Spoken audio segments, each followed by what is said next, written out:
Iran के साथ साथ भारत भी अमरीकी मिसाइलों की जद में आ गया। भारतीय बहरी जहाज़ पर अमरीकी हमले में 2 भारतीय मल्लाह मारे गए जबकि कई जख्मी हैं। भारतीय जहाज़ को भी शदीद नुकसान पहुंचा। इसके बाद भारत और अमेरिका एक दूसरे के आमने सामने आ चुके हैं। इस बारे में आमिर रज़ा से बात करते हैं। आमिर भाई, ईरान के साथ तो जंग चल रही थी, अब तो भारत के साथ भी एक जंग की सी कैफियत पैदा हो गई है। भारत ने बड़ा ववेला किया है, अमेरिका ने जो हमला किया उनके जहाज़ पर, उनके मल्लाह मारे गए। क्या सूरत हाल बनने जा रही है? पहली बात तो ये है कि ये जहाज़ जो था ये भारत का जहाज़ था, फॉल्स फ्लैग के ज़रिए जा रहा था, जिस पर हमला किया गया था। इस पर हमने भी लॉक किया था। आज ये हुआ है कि अमेरिकन एम्बेसडर को भारत में बुलाकर दफ्तर ख़ारजा में उसको ये एक वो उसको दिया गया है, क्या उसको कहते हैं, नोटिस दिया गया है कि आपने बेगुनाह जहाज़ के ऊपर जो है हमला किया है। जबकि अमेरिका का ये कहना है कि ब्लॉकेड के ज़माने में कोई भी जहाज़ आपने हरमुज़ को गुजर नहीं सकता था और आपने उस पर फॉल्स फ्लैग देखें। 24 के करीब अहलकार जो हैं इसमें गिरफ़्तार हुए हैं। 2 की अब तक है मरने की खबर जो है ये सामने आई है, लेकिन 3 जो लोग हैं वो अभी तक लापता हैं। तो इसका मतलब ये है कि जहाज़ तो तबाह हुआ ही हुआ, उसमें आग लगी है, उसका कंट्रोल रूम तबाह कर दिया गया, इंजन रूम पर जो है हेल फायर जो था मिसाइल लगा था। और उसके बाद अमान के सेलर्स की मैं समझता हूँ बहादरी है कि उन्होंने जलते हुए जहाज़ में से 24 लोगों को रेस्क्यू किया था। 2 के आज मरने की खबर जो है वो सामने आ गई। और उसके बाद एक तरह से अमेरिका और भारत जो हैं वो आमने सामने, आपने बिल्कुल सही कहा, क्योंकि लंबे अरसे से भारत इस तलाश में है कि किसी तरीके से इंटरनेशनली वो अमेरिका को जो है वो नीचा दिखाए। और उसकी बुनियादी वजह यह है कि डोनाल्ड ट्रंप हर तकरीर के अंदर पाकिस्तान के फील्ड मार्शल हाफिज़ असम मुनीर, पाकिस्तान के प्राइम मिनिस्टर शहबाज शरीफ, उनके मुतल्लिक बात करते हैं कि दुनिया में अमन के लिए अगर कोई कोशिश कर रहा है तो ये 2 शख्सियात हैं। ये भारत को हज़म हो नहीं पा रही है बात। दूसरा, अमेरिका ने टैरिफ लगाए हैं इंडिया का भारत पर टैरिफ लगाए हैं और टैरिफ की वजह से वहाँ की ट्रेड जो है ख़त्म हो रही है। बल्कि डोनाल्ड ट्रंप का ये बयान था कि जो अमेरिकन कंपनी भारत में काम कर रही हैं या वहाँ पर वो लेबर हासिल कर रही हैं, मैं उनसे कहूँगा कि वापस अमेरिका आ जाएं, अपना सब कुछ समेटे, अमेरिका आ जाए और यहाँ पर आ जाएं। अब ये असल मामला है क्या? असल मामला ये है, अगर आपको याद हो तो 1 माह की छूट दी गई थी भारत को कि वो ईरान और रशिया से तेल ले लें। जी बिल्कुल। ये 1 दिन पहले ये मियाद ख़त्म हो गई। वो 1 माह जो दिया गया था उसमें भारत ने जैसे सेल का माल लूटा नहीं जाता, लुट मचा दी।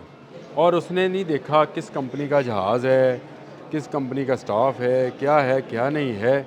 उसने कहा कि 1 माह में अगले 6 माह का तेल आप हासिल करके आ जाओ।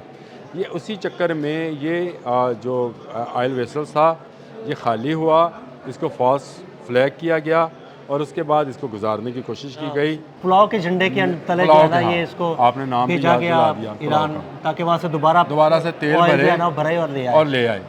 इसका अमेरिकन ने जो है, क्योंकि ब्लॉकेट के ज़माने में 1 माह की छूट दी गई थी, अब वो ख़त्म हो चुकी है।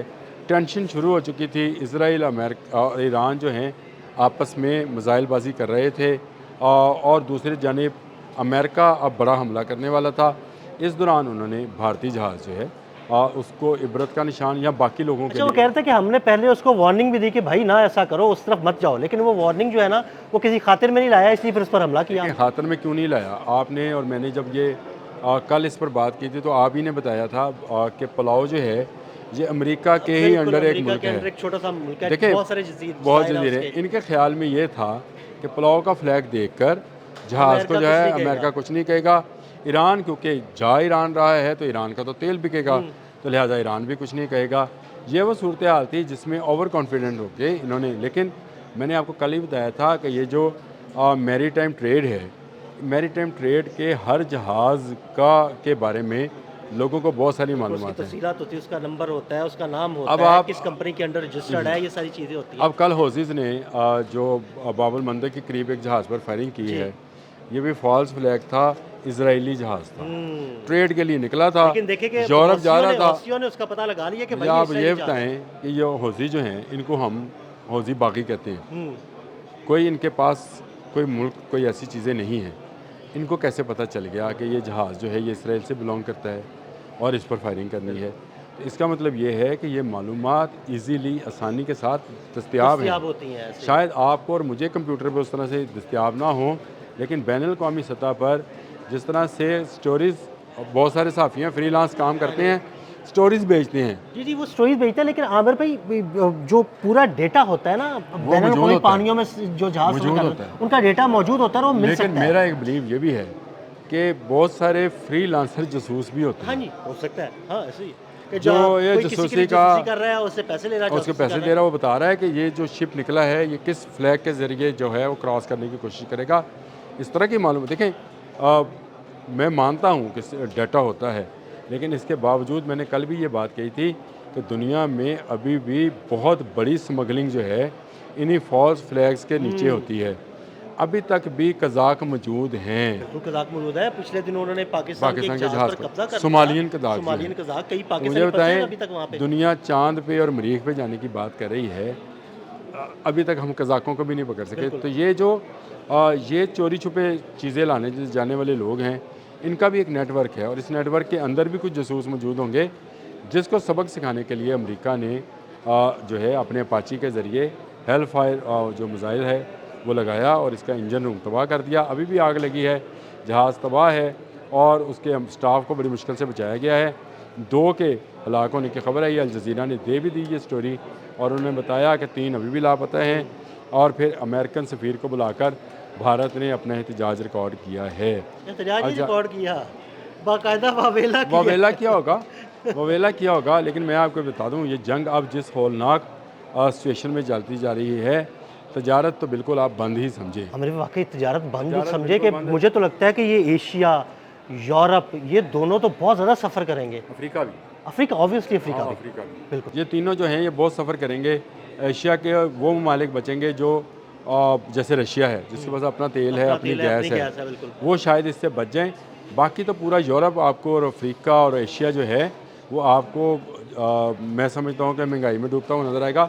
इवन मैंने अभी जापान के मुतल्लिक मैं देख रहा था कि वहाँ महंगाई बढ़ रही है। डोनाल्ड ट्रंप, अब मैं उसको क्या कहूँ, उसने कहा आई लव इन्फ्लेशन में जो भी महंगाई होती है, मैं तो इससे मोहब्बत करता हूँ। हाँ, तो करता है मोहब्बत, तो फिर देखे ना अब अमेरिका देखे में भी ना, उसको इन्फ्लेशन जब जो ये है ना सवाल वो किया गया। ये बहुत ज़्यादा बढ़ रही है। अब जब इससे ये सवाल किया गया कि आपने हरमज़ के अंदर कार्रवाइयों से महंगाई एक मरतबा फिर जो है ऊपर जा रही है, तो उन्होंने कहा तो मैं तो इससे मोहब्बत करता हूँ। तो आप इसका माइंडसेट चेक करें इस बंदे का या इस शख्स का, उसको दुनिया में रहने वालों की कोई फिक्र परवाह नहीं है। कोई फिक्र नहीं है, लोग मरते हैं, मरे। और ईरान, मैं आपको बताऊं, ईरान शायद सर्वाइव कर जाएगा, मिडल ईस्ट बिल्कुल मारा जाएगा। ये उसकी तो सारे ट्रेड बंद तेल है। की ट्रेड है, जब तेल की ट्रेड नहीं होगी तो पैसा कहाँ से आएगा? पैसा भी, और वो उनके वहाँ तो डिस्प्रिन भी नहीं बनती है। मैं एक छोटी सी दवाई का नाम ले दिया, चला दें आप भी, लेकिन वहाँ पे एस्प्रिन की भी एक गोली जो है नहीं बनती है, बाहर से आती है। उनके पास साबुन नहीं बनता है, बाहर से आता है। उनके यहाँ जो गंदम, दालें, खाने पीने की सारी अशिया बाहर से आती इवन हैं, गोश्त, अजनास, मुर्गियाँ सब फल, बाहर से आते हैं। सब्जियाँ सब बाहर से आता ये है। ट्रेड बंद हो गई है भाई, उनकी ट्रेड बंद हो गई। रास्ता इस तरफ वाला बाबल मंदब वाला बंद हो गया, इस तरफ आपने हरमज़ बंद हो गई। उनका तेल आपने हरमज़ से गुजरता है, उनके सामान तईश या याशी का सामान यूरोप से इस तरफ को आता है।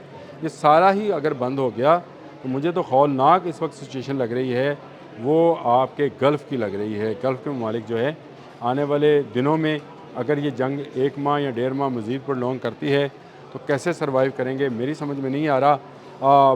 भारत जैसे मुल्क जो हैं, जो अभी तक ये कह रहे थे कि उनके वहाँ से उनके पास वाफर तेल है, क्योंकि ये रशियन और ईरानी तेल था, इस जहाज़ पर हमला करके अमेरिका ने बता दिया कि आपके लिए वो सहूलत जो है वो ख़त्म हो गई है। अब जो जहाज़ या रशिया का या ईरान का या किसी मुल्क का भारत के लिए तेल लेकर जाएगा, अमेरिका उसे तबाह कर जाएगा। बहुत शुक्रिया आमिर भाई ने इस सारे मामले पर बड़ी तफसील के साथ रोशनी डाली। मज़ीद अपडेट्स के लिए मैं फॉलो करते रहें। अदील अहमद और आमिर रज़ा को इजाज़त दीजिएगा। अल्लाह हाफ़िज़।